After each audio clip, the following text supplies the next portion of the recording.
Hello and welcome to another video. So today we're taking a look at a Portal deck. This one was a little bit off the beaten track from what I would normally play as a Portal deck. Most of the time I stick to a more artifact heavy deck, which of course this is still an artifact heavy deck, but I found that the artifacts weren't 100% what you needed to win every single game.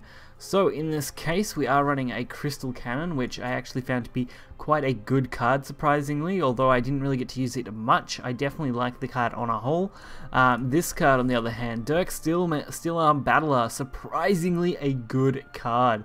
So put a random artifact, costs at least 3 player points in your hand. This guarantees Radiance, guarantees Mystics, and that's pretty much the only 2 cards you want, honestly. You can also get Prime, of course, if you do set that up, but most likely going to be a Mystic or Radiant, which means you can be more aggressive.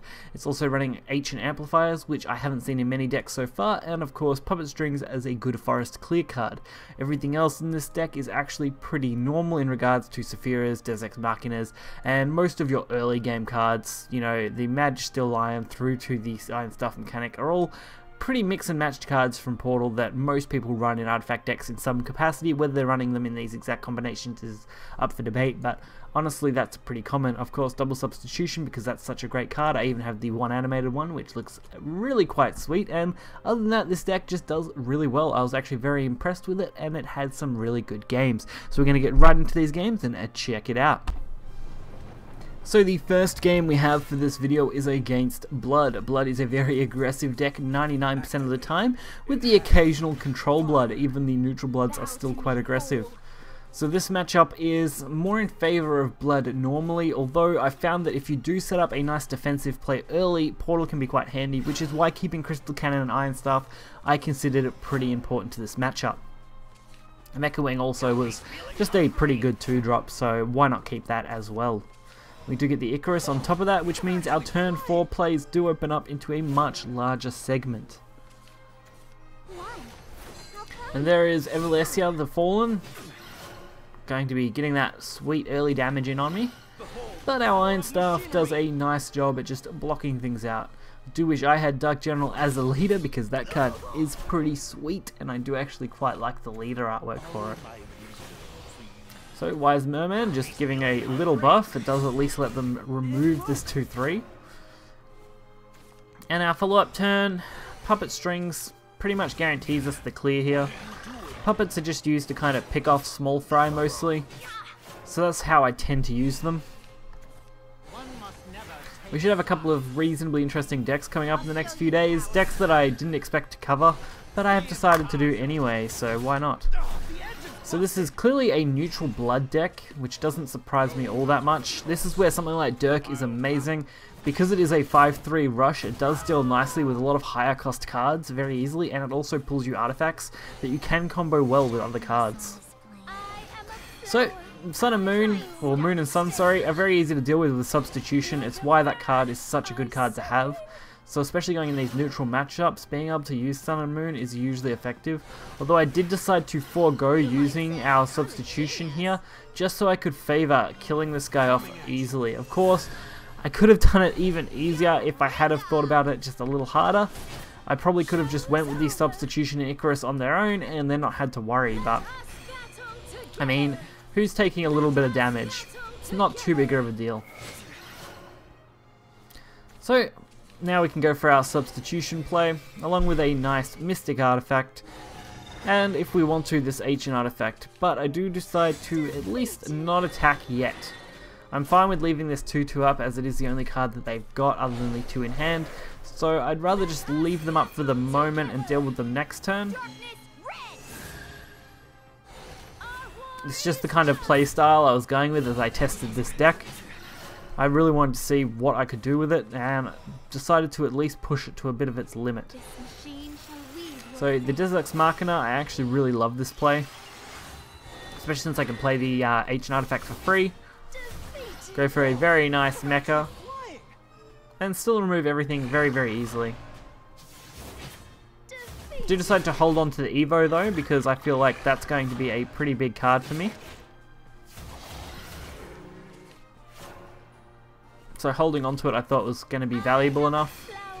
So there is their pretty weak Actress. I mean, on its own it's not a great card. especially when I can pretty much instantly remove it. And at this point, really all we need to do is keep pumping cards into our deck. Of course, the amulet there isn't doing much work in this matchup, mainly because we didn't get many amulets set up, but in longer games, it definitely can come in handy. Zero cost on that was actually perfect. I mean, I could have been in some trouble if they had have got the 4 damage, but I still would have had lethal, because without an Evo, they really couldn't wipe this board. So our immediate follow-up to that match is against Forest. Forest I've noticed a lot on the rotation ladder in the last day or so it's not too surprising that we're seeing so much Forest come down. I mean, people are trying to just run that into the ground at the moment. And we start off with a nice curve.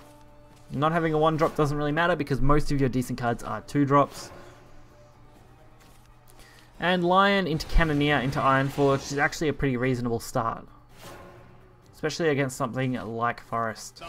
Of course, this matchup is definitely not the easiest one because Brambles does absolutely destroy this deck in any kind of way, shape and form. So being able to get a solid matchup against it really takes just a little bit of planning, and you've got to try and misplay as little as possible. Of course, that's not to say I don't misplay at some points. Of course, I'm only human, making errors, they happen. Sometimes you don't always catch those errors, that's just the life. So we get to the left with this 2-1, which I don't mind too much at all in this match. Of course, Brambles is going to hurt it a bit next turn, but getting a free 2 damage in doesn't really hurt. So there is their Brambles play. And just a couple of neat fairies. Nothing too hard for us to deal with. They did decide to leave up the 2-1, which I find okay. It's going to get a little bit more damage in, especially now that we got Steelarm Battler. So I really like this card. Being able to pull those Radiants really does help. So I do decide to throw the Evo because with Radiant, if we get that 6 damage to face next turn, we can wipe out half their health that they currently have. And then the Fairy Whispers. And a couple more fairies. Most of these cards really haven't been an issue to deal with. Don't push yourself too hard. Of course, I should have expected the Insect Lord, honestly. It wasn't that surprising.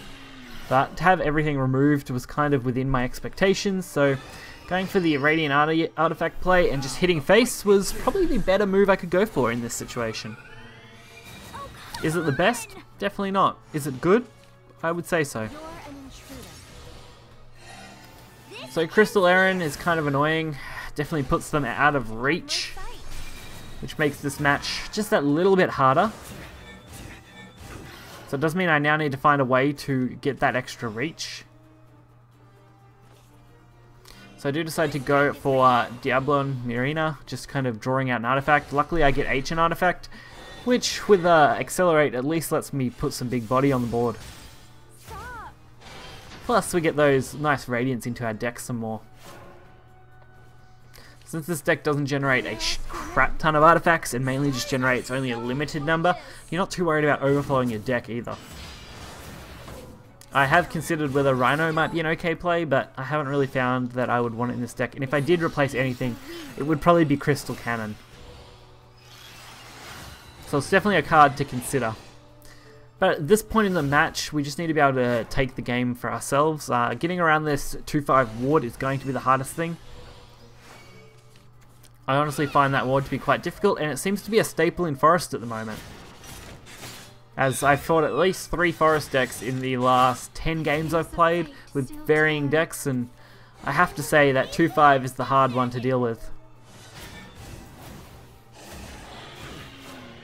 So this is a situation I didn't really want to have to be in. Having to do with Brambles makes it a lot harder. So while I can remove this reasonably well, it's definitely not the best. So I go for the Cat Cannoneer. I couldn't remember whether Brambles would take effect first before that effect. So if I had have thought about it, I probably would have went for the Analyzing Artifacts and then rammed it, but yeah, it worked out in our favour at least, to a degree. Unfortunately, Brambles returns again.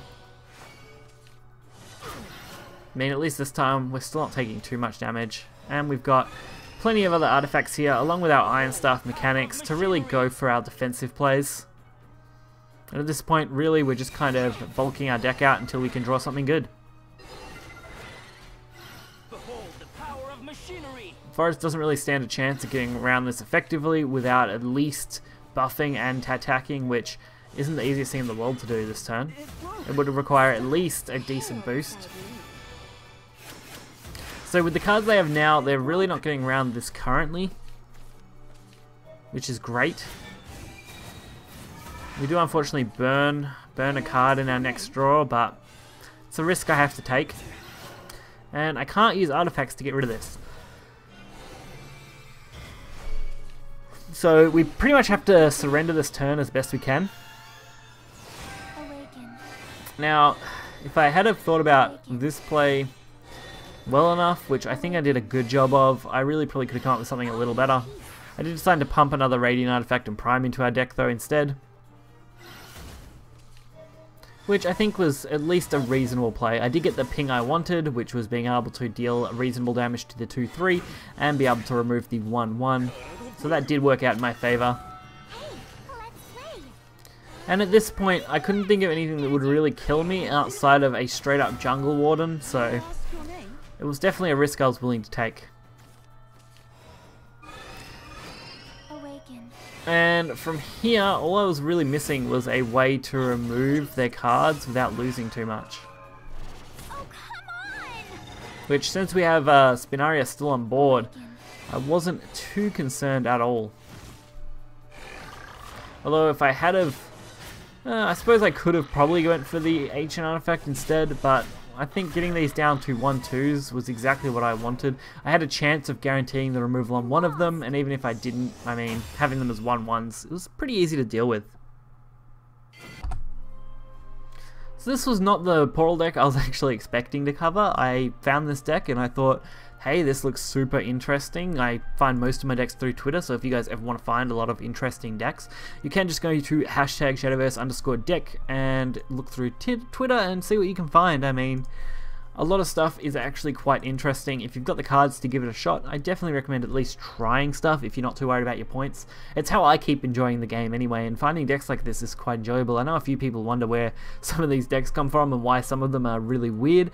It's mostly because of that. I pick decks that I think look like they could be fun, give them a go, and display them for you guys. I mean, I'll give you a basic rundown of some of their matchups and show you a couple of games, and that's about it. So if you did enjoy this video, hit that like button and subscribe, and I'll catch you guys next time. See ya.